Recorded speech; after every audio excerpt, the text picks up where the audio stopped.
As our machines decide how we'll fit. Who will suffer, who will survive? It's up to the computers. Push the button. Hey guys, how you doing? I thought I'd make a video and show my face because I know there's some people out there that think that I'm kind of speaking when I'm doing just with the voiceover bit, and it's not me, but it's me. I don't know why people think that, but it is me, trust me. I wanted to read you this story that was on the BBC website on the 29th of January. And it was entitled, some of you must have seen this, it was entitled "Office Puts Chips Under Staff's Skin." There was actually 539 comments on this story on the BBC, and you really should go and check it out. The link's going to be below. And I'll read it to you. Want to gain entry to your office, get on a bus, or perhaps buy a sandwich? We're all getting used to swiping a card to do all these things. But at Epicenter, a new high-tech office block in Sweden, they are trying a different approach, a chip under the skin. Felicio da Costa, whose company is one of the tenants, arrives at the front door and holds his hand against it to gain entry. Inside, he does the same thing to get into the office space he rents, and he can also wave his hand to operate the photocopier. So straight away, they're building it up to be something, you know, really great, and everyone's going to want to do it. And it's actually saying, do you want to get into your office? Do you want to get on a bus or perhaps buy a sandwich? Straight away it's there. Now, for those that already know, you know, London buses, you can't use cash on London buses anymore. It's contactless. You have to have the chip in the oyster to be able to use the bus and travel on the bus. So here they're saying that, you know, you don't have to pay for the bus at all because your RFID chip is just going to do it for you. Read the rest of this. That's all because he has a tiny RFID, radio frequency identification chip, about the size of a grain of rice implanted in his hand. Soon, others among the 700 people expected to occupy the complex will also be offered the chance to be chipped. I can't believe what I'm reading. So this is a company in Sweden who are getting their staff members to put a chip in their hand, an RFID chip, just so they can open a door and so they can use a photocopier. This is ridiculous. Right, so among the 700 people expected to occupy the complex will also be offered the chance to be chipped.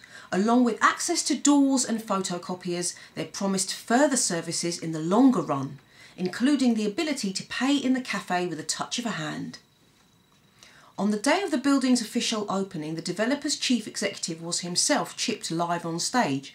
And I decided that it was to get to grips with this technology, I had to bite the bullet and get chipped too. This is the author of this saying that he also got a chip in his hand the day he wrote this story when he was at the building in Sweden. The whole process is being organised by a Swedish biohacking group, which was profiled by my colleague Jane Wakefield recently. One of its members, a rather fearsome-looking tattooist, inserted my chip. First he massaged the skin between my thumb and index finger and rubbed in some disinfectant. Then he told me to take a deep breath while he inserted the chip. There was a moment of pain, but not much worse than any injection, and then he stuck a plaster over my hand. Before trying my chip out, I wanted to know more about the thinking behind it. Hans Zijblad, whose electronic business card is on his own chip and can be accessed with a swipe of a smartphone, has the title Chief Disruption Officer at the development. I asked him whether people really wanted to get this intimate with technology. We already interact with technology all the time, he told me. Today it's a bit messy. We need PIN codes and passwords. Wouldn't it just be easier to just touch with your hand? That's really intuitive. So this thing is coming, guys, that we've all been talking about. Anyone in the know that's seen my other videos, I'll put the link below. Been going on about this. They want a cashless society. They want us all chipped, and they want us all, you know, to be paying, swiping our hand. And it's coming. You know, it's coming into the workplace. It trickled onto the buses slowly, cashless. You know, you've got other things where you can't pay cash now, and I can't think now off the top of my head the other video that I made. Oh yeah, the contactless cards was the first thing that came in. So they introduced the contactless card, which had got a chip in it, and you can pay contactlessly to get you used to just swiping and then to progress to have it in your hand. I think this is crazy, and any workplace who tells their staff members that they have to be chipped, you know, you want to leave that place. I think they are given a choice though here in this piece. Let me just check it right. So before trying out the chip, he wanted to know more about the thinking behind it. And the guy said that we already interact with technology and it's a bit messy, we need PIN codes and passwords. When I tested my chip, I found that it was not at all intuitive. I had to twist my hand into unnatural positions to make the photocopier work. And while some of the people around the building were looking forward to being chipped, others were distinctly dubious. Absolutely not, said one young man. Well done you. When asked him if he'd sign up, an older woman was more positive about the potential of the technology, but saw little point in being chipped just to get through a door, which is true. You know, by the time you've swiped your hand to get through the door, you've pushed the door open. What's the point? Yeah. But Hans Ziegelblad says he and the Swedish biohacking group have another objective, preparing us all for the day when others want to chip us. We want to be able to understand this technology before big corporates and big government come to us and say everyone should get chipped. The tax authority chip, the Google or Facebook chip. Then he says, we'll all be able to question the way the technology is implemented from a position of much greater knowledge. I've returned to, this is the guy who wrote this now, and the guy that got the chip speaking again. I've returned to Britain with a slightly sore hand and a chip still under my skin, which has my contact details on. Not that useful, but no doubt more sophisticated chips will soon replace wearable technology like fitness bands or payment devices, and we will get used to being augmented. All sorts of things are possible, whether it becomes culturally acceptable to insert technology beneath the skin. Our skin is another matter. So this really does freak me out, the story, the way it's read, and it's even going on about some biohacking group who are doing it, and you know, who are taking part in this, and their objective is to prepare us all for the day when others want to chip us. So they're preparing us all for the day when others want to chip us by themselves chipping people. So it's a bit, you know, again, double talk and some strange shit going on here.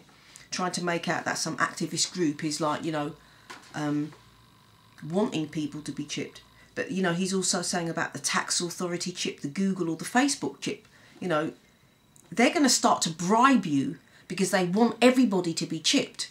So they're going to start to bribe you, and, you know, people will get a bit desperate. You know, if you haven't got a chip, you can't use Facebook. Now, you're already addicted to Facebook. So would you say no to the chip? If it meant that you couldn't use Facebook, would you say no? I think there's a lot of people out there who would happily take the chip just to be on Facebook. And, you know, even if they turn around and said without the chip, there's no internet, then goodbye internet, because I am not going to put anything like that in my body, because I do not know who's controlling it. And it's like, you know, someone controlling your details and your bank details, and someone controlling your money and stuff. And it also puts into my mind as well, you know, how do you, you know, if you see somebody homeless and sometimes you can buy them a drink or something to eat, or sometimes you want to, I see people give them change, you want to give them some change. How are you going to do that in a cashless society? How do you feed the homeless? They haven't got a chip, and we haven't got a scanner. How do you give a birthday present?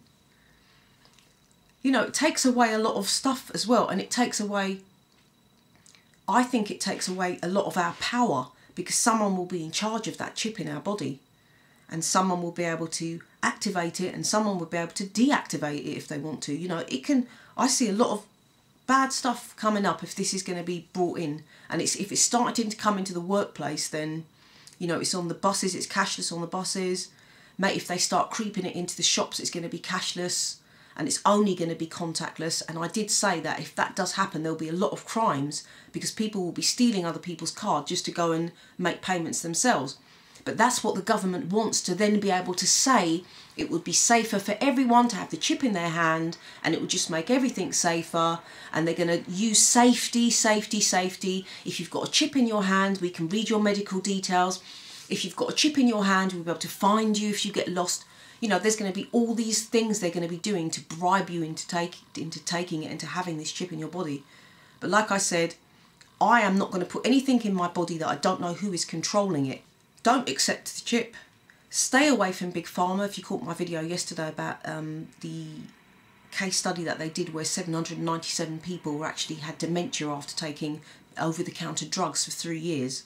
So stay away from Big Pharma. Try to wean yourself off it. I know there's a lot of people who are very addicted to this stuff, you know, and they've got you addicted, and you've just fallen into line with what you're supposed to do, you know. Just be a good boy, be a good girl, stand in line, wait for your prescription drugs, take them, and maybe just be a little bit like that for the rest of the term, you know, because they've got people not thinking, and it's like people are getting depressed on these things. Right guys, so I hope you have that in mind, and I'll put the link below and you can go ahead and read the story yourself, and I'll also put the links to a couple of videos that I did do on the RFID and contactless, so you can catch up on those if you haven't seen them already. And I just want to say one love to all my subs, and thanks for everyone that's been really sending me all lovely messages and being really supportive while I've been away. I didn't make any videos for about 3 months, so I'm back now. Anyway, peace out.